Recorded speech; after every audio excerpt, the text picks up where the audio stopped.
Good morning students. So in previous video we have seen how is separating of dyes in black ink using chromatography ବା କଳା କାଳିର ରଞ୍ଜକ ଏକ ରଙ୍ଗ ବିଶିଷ୍ଟ କି ଆମେ ଦେଖିଲେ ଯେ କ'ଣ ଦେଖିଲେ ଆମେ ଆକ୍ଚୁଆଲି କଳା ରଞ୍ଜକ ଯେଉଁଟା ଥିଲା ସେଇଟା ବିଭିନ୍ନ ରଙ୍ଗମାନଙ୍କର ସମାହାର ଆଉ ସେଥିରୁ ଆମେ କ'ଣ କଲେ ବିଭିନ୍ନ ରଙ୍ଗ ଗୁଡ଼ିକୁ अलगा कर देले. So chromatography is a technique to separate colors in a dye. Also we have seen that pigments of various natural colors can be separated from the a mixture by the chromatography. Also we have seen that drugs from the blood can be separated using chromatography.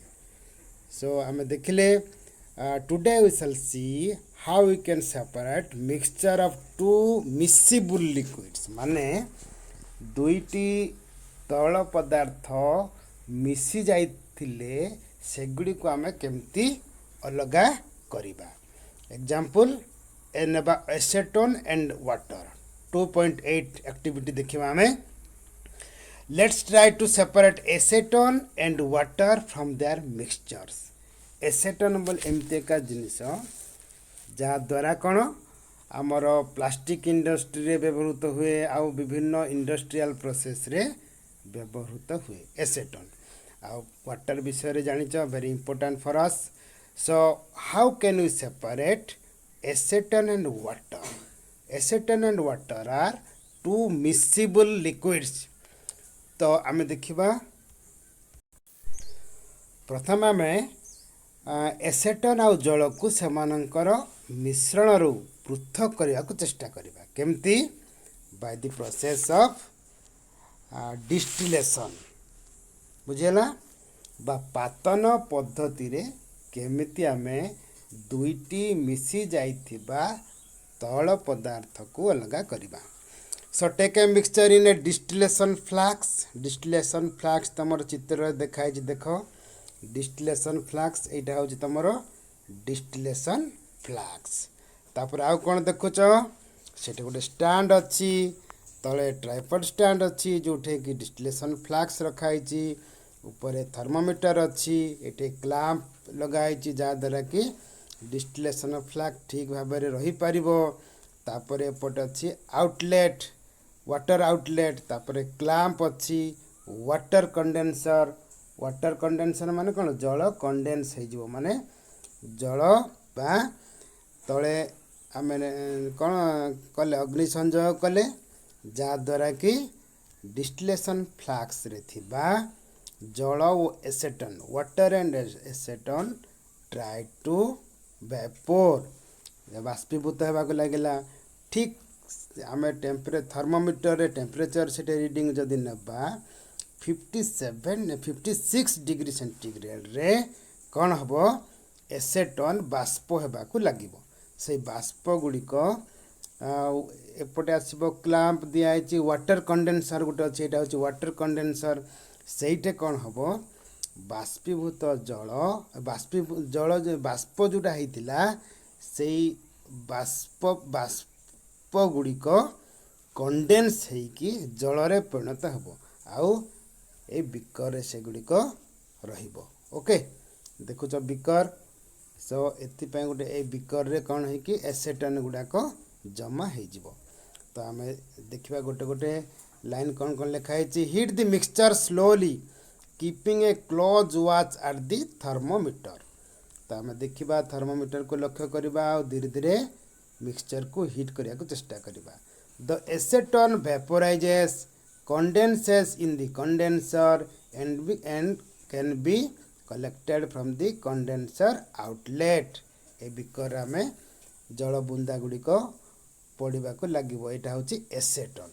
Water is left behind in the distillation flask आउ distillation flask रे खाली जल रहिबो.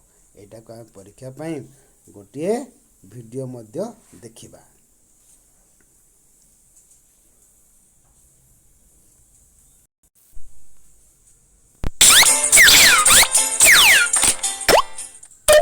Let us perform an activity to understand simple distillation.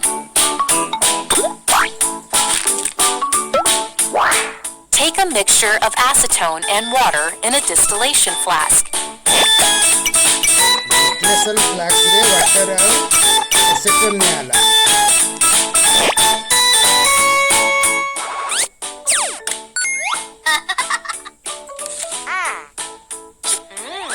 Put a thermometer in it.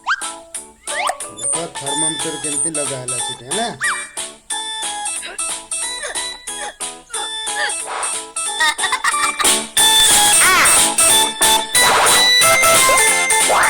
Connect the flask to a water condenser.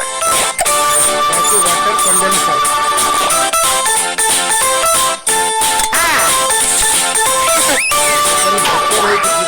The condenser has cold water running through its jacket to keep the temperature cool.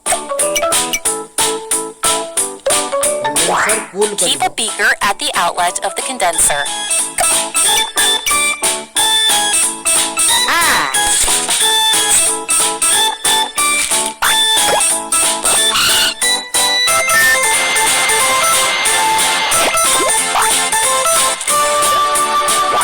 Heat the mixture, keeping an eye on the thermometer. When the temperature hits 56 degrees Celsius, acetone starts to vaporize. 56 degrees centigrade में हमारा acetone भाप रहेगा.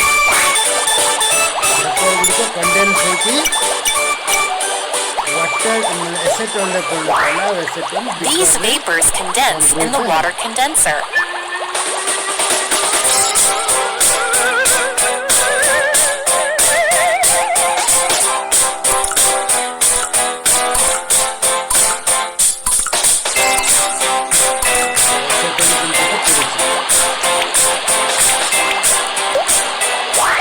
The condensed acetone gets collected in the beaker.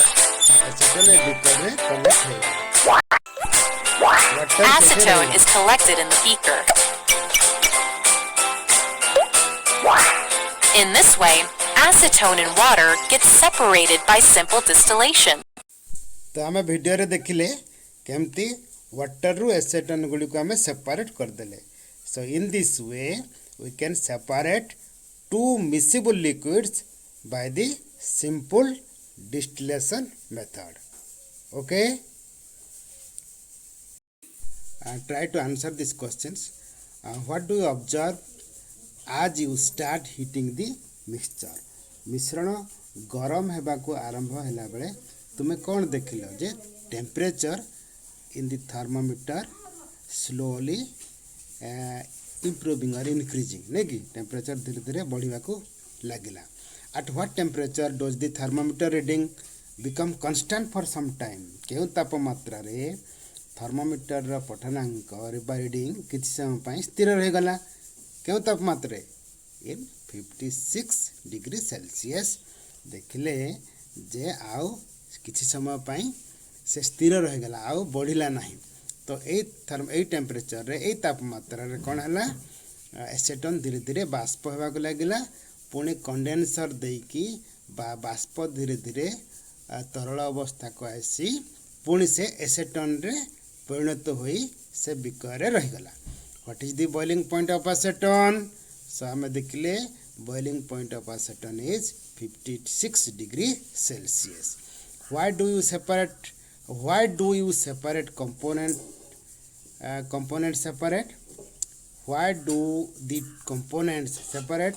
कहीं की दुईटी उपादान अलग ही गले due to the difference in their boiling point. सेमानंकर बॉइलिंग पॉइंट बा स्फुटनांक अलग अलग थिबारु सेमाने धीरे धीरे अलग ही गले. So this is the method called distillation. A process को डिस्टिलेशन बा पातन कहा जाए. तो हमें देखिले it is used for separate of component of mixtures containing two miscible liquids that boil without decomposition and have sufficient difference in their boiling point. So water boiling point 100 degree centigrade, acetone boiling point 56 degree centigrade. So difference is almost 44 unit तेणु sufficient सेमानकर कौन difference in boiling point थिबारु सेगुडी को आम अलग कले सो एमिति एहीपरि प्रक्रिया रे बा डिस्टिलेशन प्रक्रिया रे we can separate two miscible liquids whose boiling points are difference बा अधिक परिमाण रे जदि सेमानकर बॉइलिंग पॉइंट मध्य तफात थाए ताहले आमे दीटा मिसिबल लिक्विड को अलग करि परिबा ताहले जदि कम थिबो सेमानकर डिफरेंस बा बॉइलिंग पॉइंट मध्य रे जदि कम तारतम्य थिबो ताहले सेमानु केमति अलग करिया देखिबा so to separate the mixture of two और more miscible liquids for which the difference in boiling point is less than 25 kelvin 25 kelvin बा 25 केल्विन जदि बा ताठू तळे डिफरेंस थाए बॉइलिंग पॉइंट रे सेमानु को आमे केमति अलग करिबा by the method of fractional distillation process. For example, for the separation of different gases from the air, आमे जदि different gases from the air को आमे separation करिबा ताहले कौन टेक्निक यूज करिबा fractional distillation method. The apparatus is similar to that of simple distillation except that fractionating column is fitted in between distillation flask. आमे देखिबा जोटा 25 केल्विन तळे जदि सेमानकर विभिन्न मिसिबल लिक्विड्स मानकर difference in their boiling point जदि 25 के तळे थाए ताहले सेमानक आमे फ्रैक्शनल डिस्टिलेशन मेथड व्यवहार करके अलग करि परिबा जेमति वायुर विभिन्न उपादान गुडी को अलग करा जाई थाए सो एठे कौन करा जाए गोटे जिनस तुम लक्ष्य कर सेठे बा सिंपल डिस्टिलेशन रे ए जो फ्रैक्शनेटिंग कलम एटा यूज है नथिला एठे फ्रैक्शनेटिंग कलम यूज हेची एठे कौन अच्छी डिफरेंट बीड्स अच्छी काच माली गुडी को रखा हेची so a simple fractional column is a tube packed with glass beads. The beads provide surface for the evaporation to cool and condense repeatedly. एटे जो काच माली गुडी को रखा है बाष्प बारंबार ठंडा और घनीभूत हेबा पई एही सछिद्र काच माली पृष्ठ जोगाई थांती काच माली गुडी को पृष्ठ बाष्प को बारंबार ठंडा और घनीभूत हेबारे साहाय्य करे एमती धीरे धीरे बाष्प होइकी पुणी ठंडा होइकी अलग अलग से गुड़िक हो जाए प्योर लिक्विड कंपोनेंट्स एपटे बाहरी जाए सो आम देखिले जे डिस्टिलेशन प्रोसेस रे बा पातन प्रणाली रे जदि सेमानकर बॉइलिंग पॉइंट गुड़िक बेसी थिबो 40 ऊपर थिबो ताहेले सेमानक आमे सिंपल डिस्टिलेशन मेथड व्यवहार करके अलग करि परिबा जदि दुईटा बा ताठू ऊर्ध मिसिबल लिक्विड्स मानकर टेम्परेचर बॉइलिंग पॉइंट डिफरेंस 25 के रु तले रुहे ताहले सेमानंकु अलगा करिया पई आमे आ गोटे पद्धति आपणेबा सेटा होची fractional distillation so fractional distillation is used for the separate of miscible liquids having their boiling point less than 25 K. So आज आम देखिले डिस्टिलेशन ऑफ फ्रैक्शनल डिस्टिलेशन काली देखिबा how can we obtain different gases from the air okay thank you केमती लागिला comment रे जणाइबो।